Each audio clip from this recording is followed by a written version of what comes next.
I want to take you through this mix for the new song, I Want to Believe in Hope. It is a sort of Folktronica pop song. I am not a professional. I've just been doing this for a long time, but just sort of on the side, and I've just recently picked it up again and gotten serious, and I thought it'd be fun to share with you the things I struggled with, the things that I know are working really well, and then you might be able to give me some feedback or learn something from today's video. So let's check it out. Okay, so the backbone to this song is the drum track. Now you'll see here on the left that I have a main track, which all the drum bits are routed through. I programmed all the drums separately, not as one MIDI file, and I did program it, bit by bit, step by step, and it was pretty painstaking. Every sort of moment I assess, does it need a double kick or whatever, it took quite a long time. So you'll see here I have the kick. What I usually do is I have an acoustic type kick, so this is the acoustic type kick, and then I usually add a more sort of EDM kick to add a bit of low end. So that adds the low end to it. The real critical parts of this, just to quickly show you, I use if you are in a Luna user, I use this shape plugin for, it's so versatile, such a nice instrument plugin. It does kicks, it does synths, it does all sorts of things. So this is a very versatile plugin that they've included in Luna Pro. The critical part of the drum track was the stick. So here is the stick. Now the problem with the song is that there's not a lot of dynamics. So it's the same chords, same 4 or 5 chords played in consecutive order throughout the song. And so as an acoustic track, maybe live it's nice, but as a recorded track, it really gets monotonous. And so I needed something to give it a bit of rhythm, give it a bit of movement, and you'll see throughout the mix, I'm constantly doing that, like chopping and changing things to create dynamics. And this is one of the first things I did, was the stick, tuk, tuk, tuk, tuk, tuk. And I think I have a bit of delay on this. Yes, so these sticks, so I've got effects on the main track, but then these sticks I spent a bit of time on. I love this particular plugin. It is a free plugin, very speed, and I can't remember, I'll try to link it in the description, but this is a really cool plugin. It simulates this old tape plugin, and I don't even know how it works. I just mess around with the switches until I have a sound that I really like. And in real time, you can get like woo, like all sorts of sounds. But anyway, it adds analog dynamics to the sound. It creates movement to the sound, and it's basically an echo plugin. So I did that, and then I added this tape saturation plugin, which also I've used quite a bit in this song. So the sticks were important because it just constantly created a sense of movement and drive throughout the song. And that echo is that very speed plugin. So that was very important. And then the kick was also, it took quite a bit of time.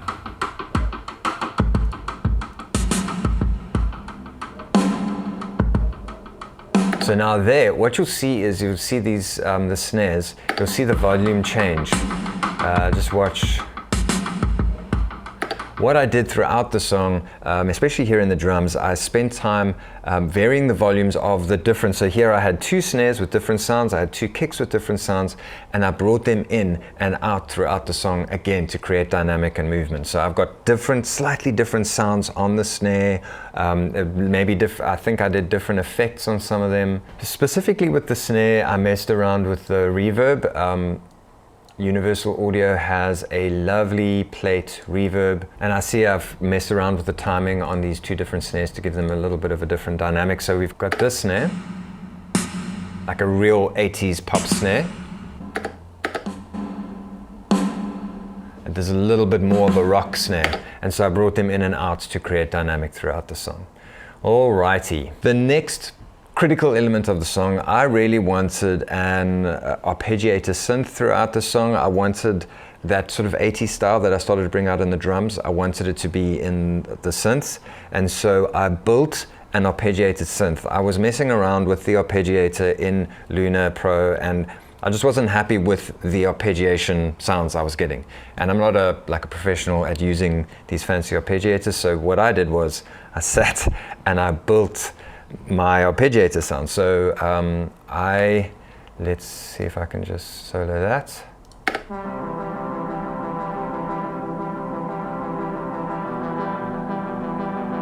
So the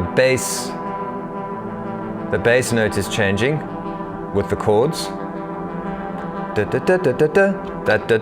stays the same, and then as the song progresses, I think it's the same throughout the song. So once I had built that track, that main track, I just copied and pasted. And then what I have done here is I've layered it, so we've got that sound, which is the core sound of the arpeggiator. Then we've got this one,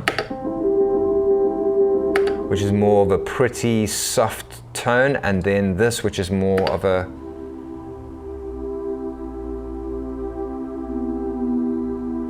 really nice pad. So together,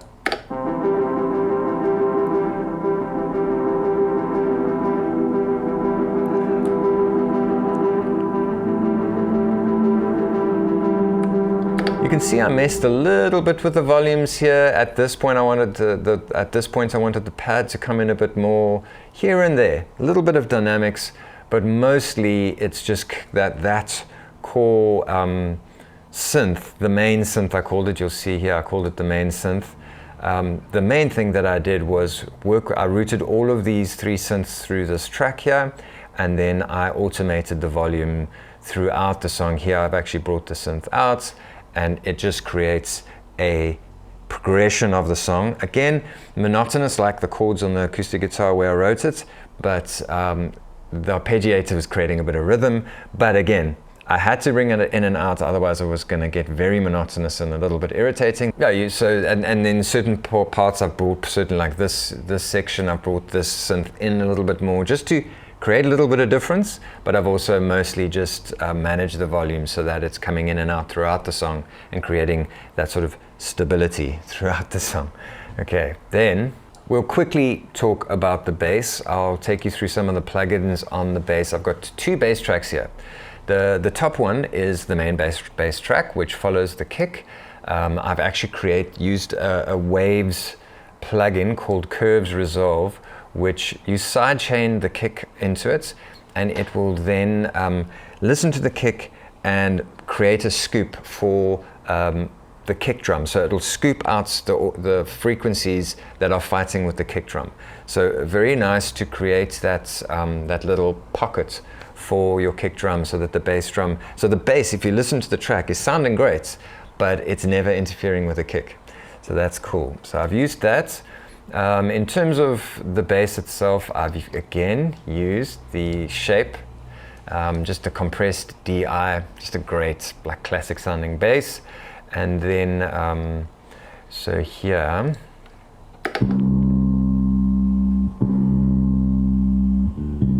so it sounds like a bass guitar sound, and then I put it through Universal Audio's lovely DI. This preamp is very, very nice.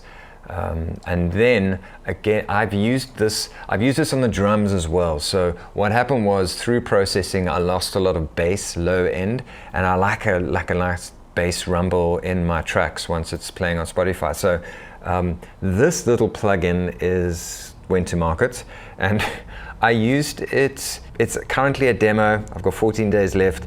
I think I don't know if I can afford it, but it is a great plugin to add the bass back in if you've over-processed something, which is not something you really want to do. You don't want to like over-process something, but I was just finding there wasn't enough oomph in the mix. And so what I did was I used 2 different bass frequencies. So I put this on the kick drum, and I used a different frequency on this plugin, and then on the bass guitar I used a different frequency on the bass guitar, and then I just listened to it here and in my car and just pulled it back until it was at an acceptable level. So I added a lot of low end with this plugin, which is really nice.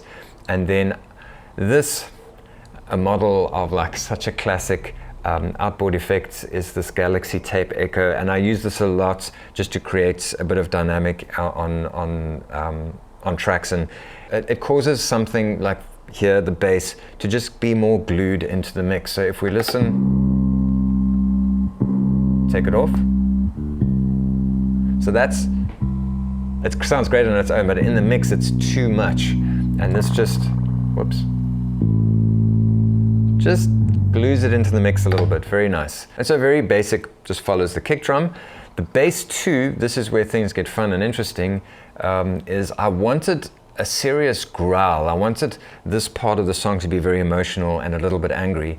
And so I went crazy with effects on this bass guitar. I think if I just disable all of this, it's like a very intense bass guitar that I used. And then I added this thing I got for free on, I don't know, there was a special thing on Waves where they give away these things for free. This is a great, it's called the Stress Box. It's a compressor. You just push it and it creates all sorts of crazy things. So this added distortion. So here it's off.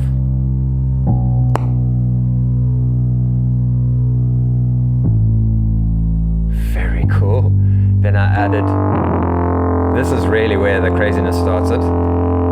So I used this tape simulation thing, this Verve analog machines. It's got all sorts of little analog boxes that you can throw things through. It's got drive, so it's distorting, and I've added warble.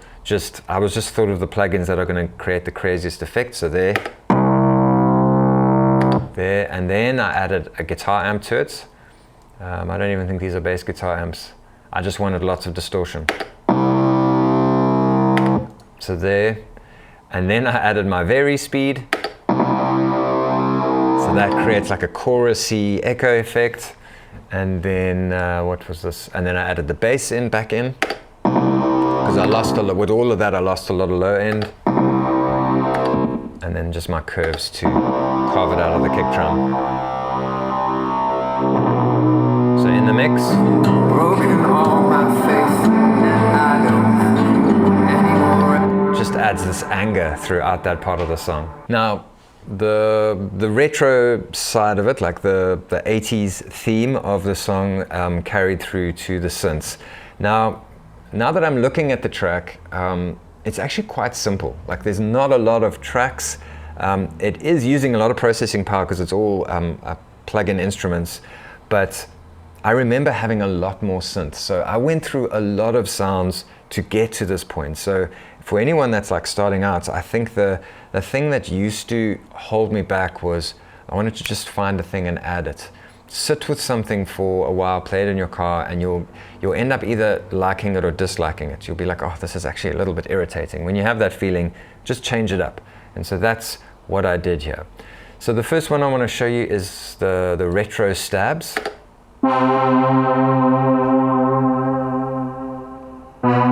Now a sound like this, I love the sound. It had a bit of a Stranger Things retro feel, and I loved that, but it was getting too much in the mix. My wife at one point went, oh, that sound is terrible, but it wasn't because it was terrible. It's a cool sound. It was just too much in the mix. So you'll see here, I've only got it at 2 spots. I think it was, once I started here, I just ran it through the whole song, and it was just too much. It was this constant bow, bow through the song.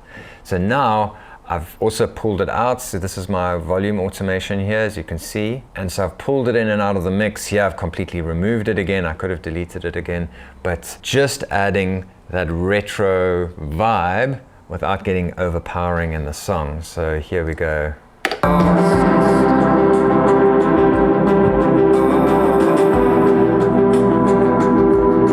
That lovely boom, and I think I might have sent it through some reverb. No, that is completely dry using the Opal instrument plugin from Universal Audio. Okay, so that was nice. That really added a vibe to the song. Then I've got 2 synths that are, I think, mostly stereoed out. So this is left, this is right. I called it metallic and warble. The warble again is to get that like retro vibe, and the metallic I think is more of like a pad. So let's solo those 2.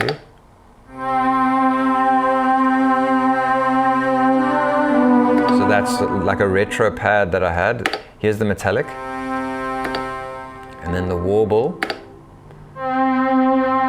So together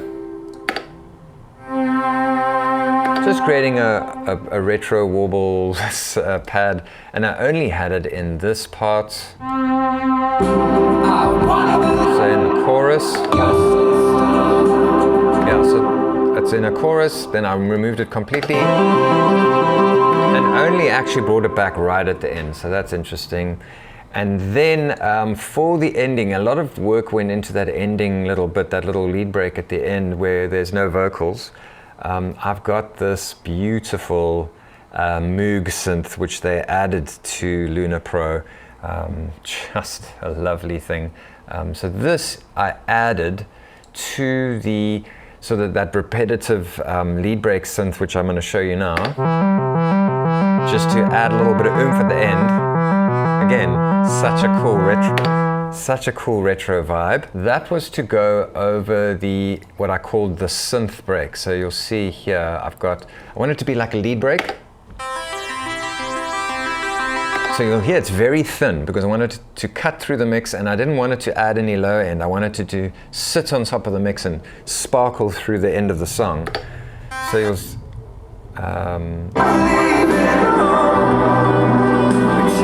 so you can hear it cutting through the mix the whole time. And then at the end, I have the synth break and the Moog and the warble and the metallic.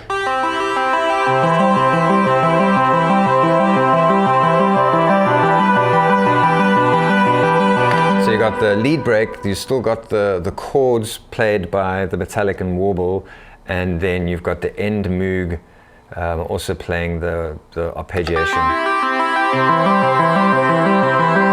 Just to boost the synth lead at the end, because there's no vocals here. If I unsolo all of these, this is the entire track.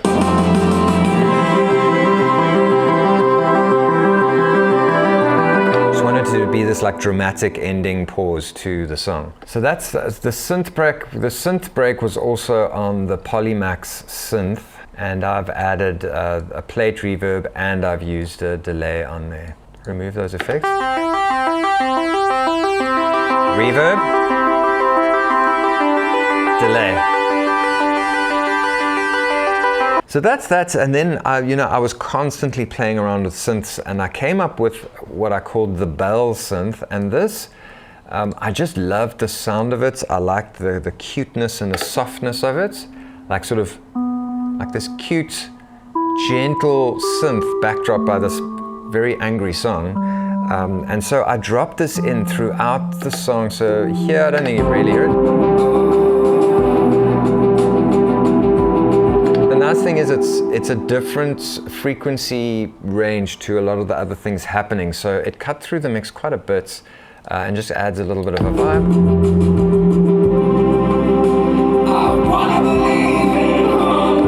Out there, yeah.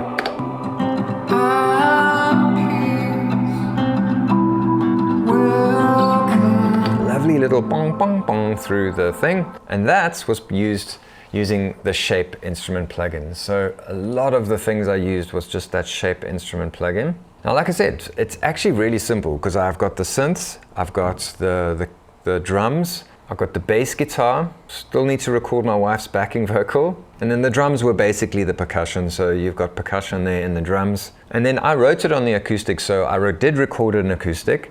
I put a lot of effort into the acoustic just because, I love my acoustic guitar, but it doesn't feature a lot in the song, but it does add a nice little sparkle throughout the song.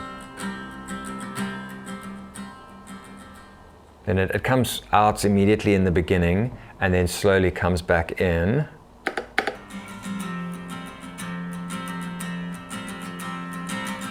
So that's layered.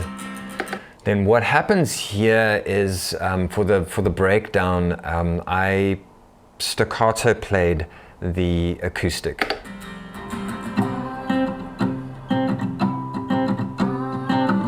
And it's on the left.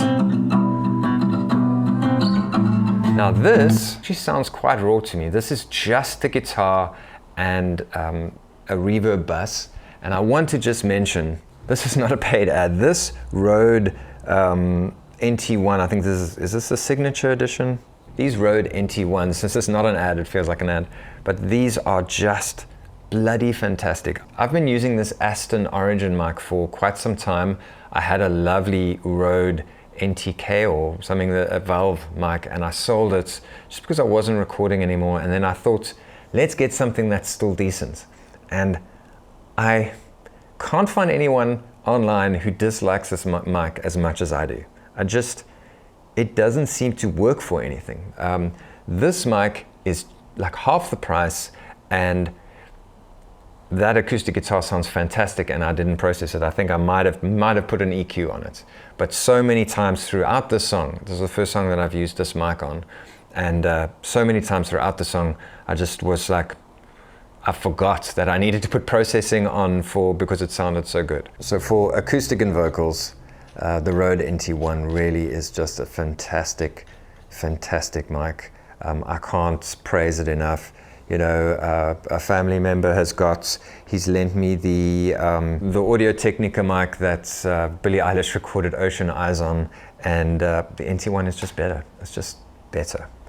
Okay, so acoustic, they did the staccato acoustic in the breakdown bits, and then I put it on the left.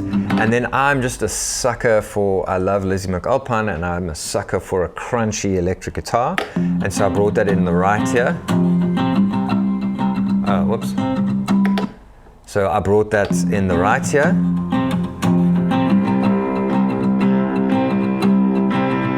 Just a bit of meat.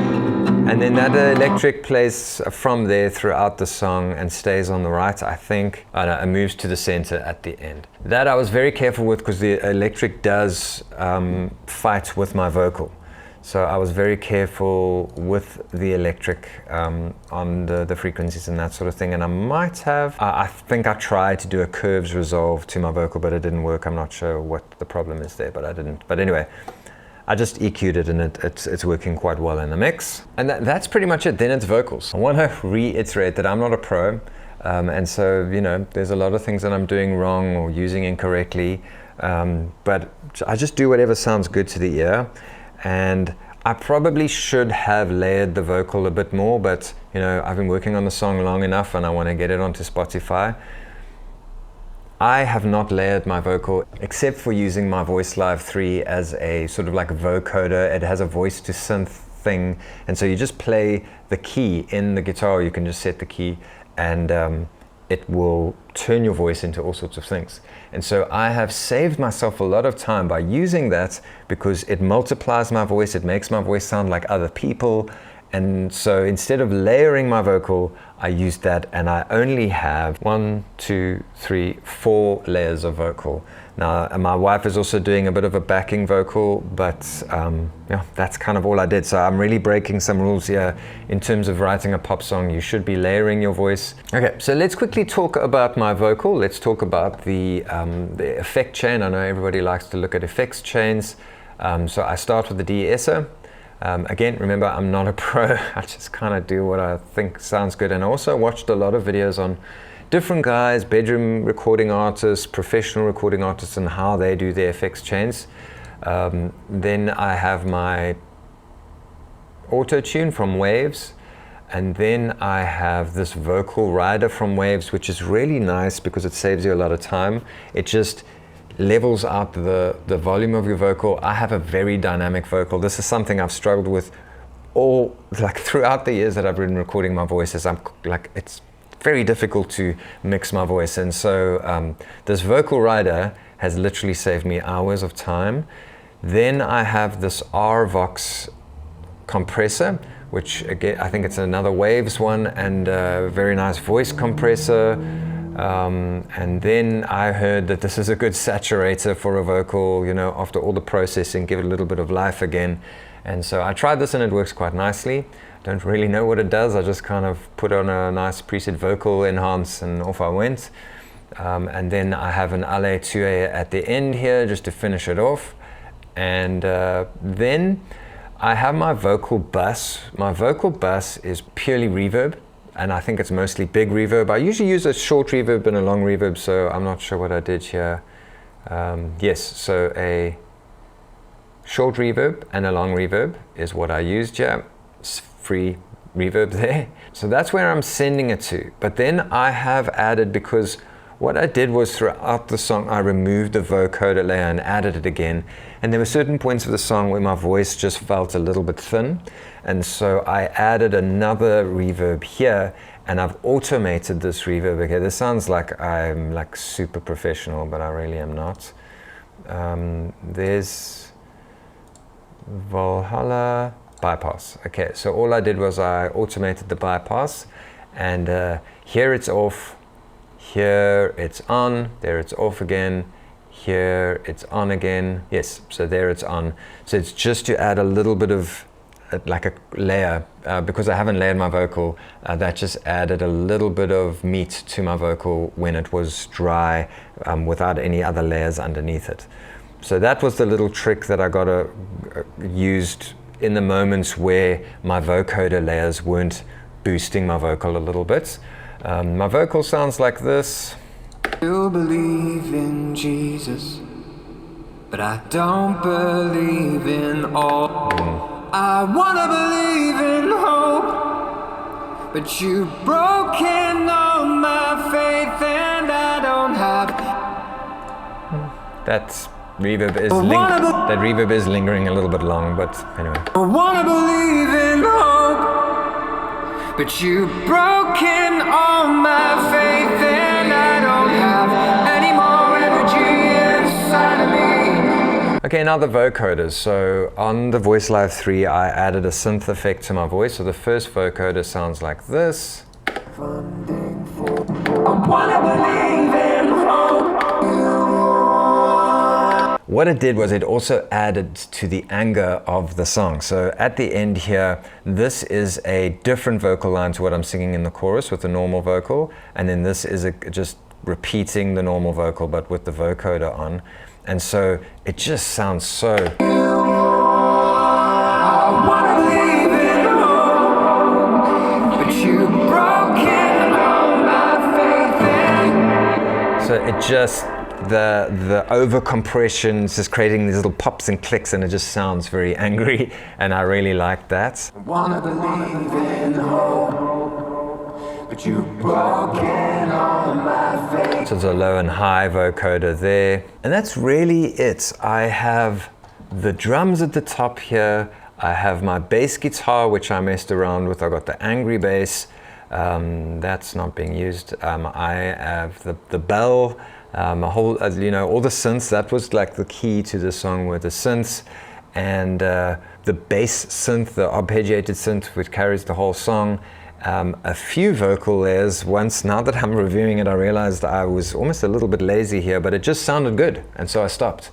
And I think that is also like a little trick or secrets that I've picked up in this recent bout of production is, if it sounds good, don't work on it, just keep it, you know, and sit in it for a while, play it in your car. If something if something irritates you, just remove it or bring it down. Don't give up on something that you're happy with, something that like sparks joy. Don't give up on that thing. Just see if you can't make it work in the mix and maybe bring it out in and out. And that was also the lesson I learned with the song, is dynamics, like bringing things in and out. A good example is the acoustic and the electric, where it wasn't working, but then I moved them left and right, and then I could actually bring them up in the mix because I really liked the sound of them, but it wasn't working, and they were just fighting against each other.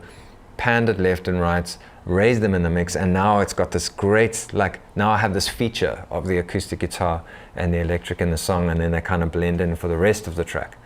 And that is it. If you have any recommendations in the comments, or maybe this helped you out in some way, let me know in the comments. But please go check out the track on Spotify.